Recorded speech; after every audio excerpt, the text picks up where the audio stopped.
কুরআন সুন্নাহের পর ইসলামের গুরুত্বপূর্ণ বিষয় হল আহলে বায়াত। অথচ এই ব্যাপারে উম্মত উদাসীন ও বিভ্রান্তিতে আছে। শিয়া ও ভণ্ড পীরদের বাড়াবাড়ি এবং হক দাবিদার আলেমরা আড়াল রেখে চলছে আহলে বায়াত প্রসঙ্গ। এখানে আহলে বায়াত বলতে মূলত রসুল সাল্লাল্লাহু আলাইহিস সালাম, আলী রাদিয়াল্লাহু আনহু ও ফাতেমা রাদিয়াল্লাহু আনহা এর বংশধারা নিয়ে আলোচনা করা হবে, যার সম্পর্ক পরবর্তীতে খলিফা মাহাদির সাথে হবে। সহিহ মুসলিম শরীফের হাদিসে এসেছে, হজরত আয়েশা রাদিয়াল্লাহু আনহা থেকে বর্ণিত, তিনি বলেন, রাসূলুল্লাহ সাল্লাল্লাহু আলাইহিস সালাম সকালে বের হলেন। তার পরনে ছিল কালো নকশি দ্বারা আবৃত একটি পশমি চাদর। হজরত হাসান ইবনে আলী রাদিয়াল্লাহু আনহু এলেন, তিনি তাকে চাদরের ভেতর প্রবেশ করিয়ে নিলেন।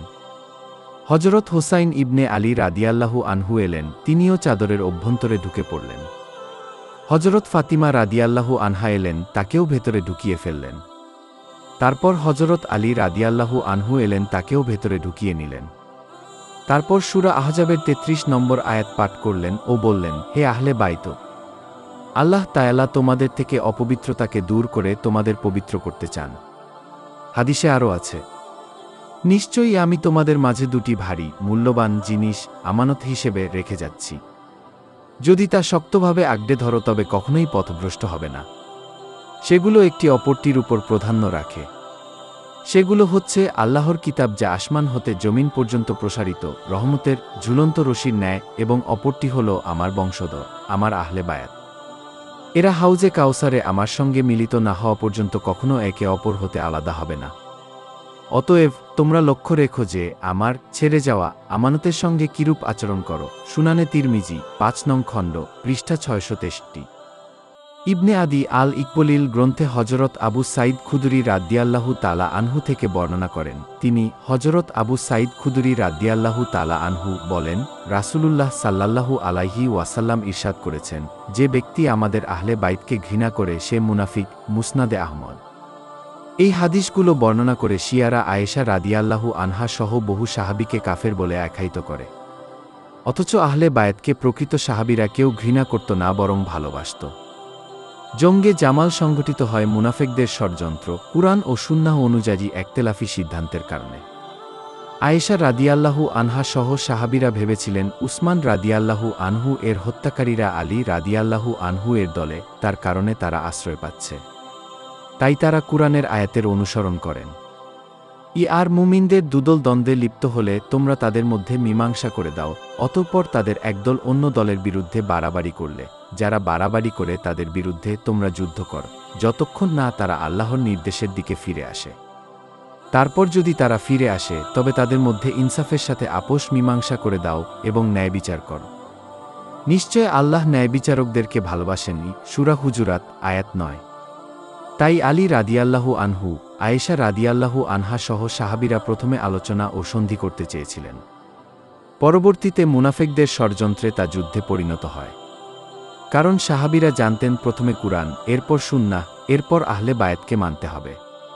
কোনো হাদিস যদি কুরআনের বিপরীত প্রমাণিত হয় তা যেমন গ্রহণযোগ্য নয়, তেমনি আহলে বায়াতের কোনো সিদ্ধান্ত যদি কুরআন হাদিসের বিপরীত মনে হয় তা গ্রহণ করা যাবে না।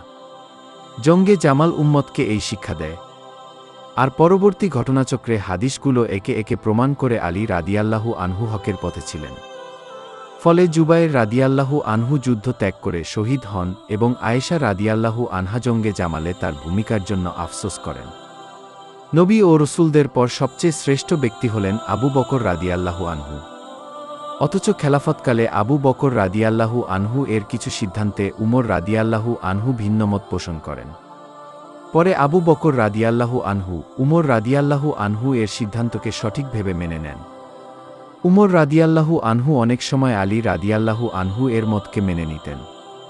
কারণ একমাত্র রসুল সাল্লাল্লাহু আলাইহিস সালাম সব হাদিস জানতেন, বাকিরা অনেক হাদিস জানলেও সব হাদিস সবাই জানতেন না। তাই তারা পরস্পর আলোচনা করে জেনে নিতেন রসুল সাল্লাল্লাহু আলাইহিস সালাম এর হাদিস অনুযায়ী সিদ্ধান্ত কি হবে। এই বিষয়ে কে কতটা হাদিস জানে। ইসলামে এই ধরনের পরামর্শ বিভক্তি নয়, বরং পরস্পরের প্রতি সম্মান ও ভালোবাসা সৃষ্টি করে। ফলে তারা কারো মুখে নতুন হাদিস শুনলে তার জন্য দোয়া করতেন, কারণ তার বদলতে ভুল সিদ্ধান্ত নেওয়া হতে রক্ষা পেয়েছেন। অথচ আজ এগুলো নিয়ে দ্বন্দ্ব চলছে। আহলে বায়াতের ক্ষেত্রেও সে নিয়মনীতিই ছিল। জঙ্গে জামাল যুদ্ধের মূল ঘটনা হল উসমান রাদিয়াল্লাহু আনহু এর হত্যাকারীর সন্দেহের তালিকায় অন্যতম প্রধান ছিলেন মুহাম্মদ বিন আবু বকর। মাতা ভিন্ন হলেও পিতার দিক হতে আয়েশা রাদিয়াল্লাহু আনহা এর আপন ভাই। তার মাতার নাম আসমা বিনতে উনাইস। আবু বকর রাদিয়াল্লাহু আনহু এর মৃত্যুর পর আলী রাদিয়াল্লাহু আনহু তাকে বিয়ে করেন এবং মুহাম্মদ ইবনে আবু বকর তার গৃহে বড় হয়। ইতিহাস হতে যতটুকু জানা যায়, উসমান রাদিয়াল্লাহু আনহু এর হত্যার দিন তিনিও তার গৃহে প্রবেশ করেন। কিন্তু যখন উসমান রাদিয়াল্লাহু আনহু তাকে স্মরণ করিয়ে দিলেন আবু বকর রাদিয়াল্লাহু আনহু তাকে কিরূপ ভালোবাসত, তা শুনে তিনি গৃহ ত্যাগ করেন। কিন্তু ঘটনা ছড়িয়ে যায় তিনি হত্যাকাণ্ডে শামিল হয়েছিলেন। তাই আয়েশা রাদিয়াল্লাহু আনহা তার ভাইয়ের বিরুদ্ধে যুদ্ধ করতে দ্বিধা করেননি।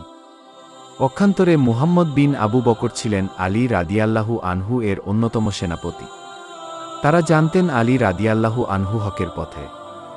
জঙ্গে জামাল শেষে আলী রাদিয়াল্লাহু আনহু তাকেই দায়িত্ব দেন আয়েশা রাদিয়াল্লাহু আনহাকে সসম্মানে পৌঁছিয়ে দিতে। ঘটনাপ্রবাহ যখন হাদিসের সাথে সুস্পষ্ট মিলে যায়, তখন আয়েশা রাদিয়াল্লাহু আনহা বুঝেন আলী রাদিয়াল্লাহু আনহু সত্যের পথে অটল আছেন। তাই পরবর্তীতে তিনি তা ঘোষণা করতেও দ্বিধা করেননি।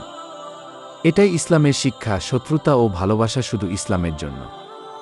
উষ্ট্রের যুদ্ধের পর যখন হজরত আয়েশা বসরায় অবস্থান করছিলেন, তখন তার ভাই মুহাম্মদ বিন আবু বকর উম্মুল মুমিনিনকে আল্লাহর কসম দিয়ে জিজ্ঞাসা করেন, আপনি আমাকে ওই কথা বলুন যা আপনি একসময় আমাকে রসূল সাল্লাল্লাহু আলাইহিস সালাম এর বরাত দিয়ে বলেছিলেন যে সত্য সব সময় আলীর সাথে থাকবে এবং এই দুই কখনো একে অন্য থেকে আলাদা হবে না।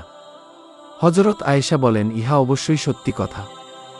লোকেরা তখন তাকে জিজ্ঞাসা করল, তাহলে আপনি আলীর বিরুদ্ধে যুদ্ধ করলেন কেন? উত্তরে উম্মুল মুমিনিন বললেন, আল্লাহ আলীর উপর দয়া করুন, তিনি অবশ্যই সত্যের উপর প্রতিষ্ঠিত, কিন্তু আমি এমন একজন স্ত্রীলোক ছিলাম যে পিতৃকুলের লোকদের প্রভাবাধীনে ছিলাম।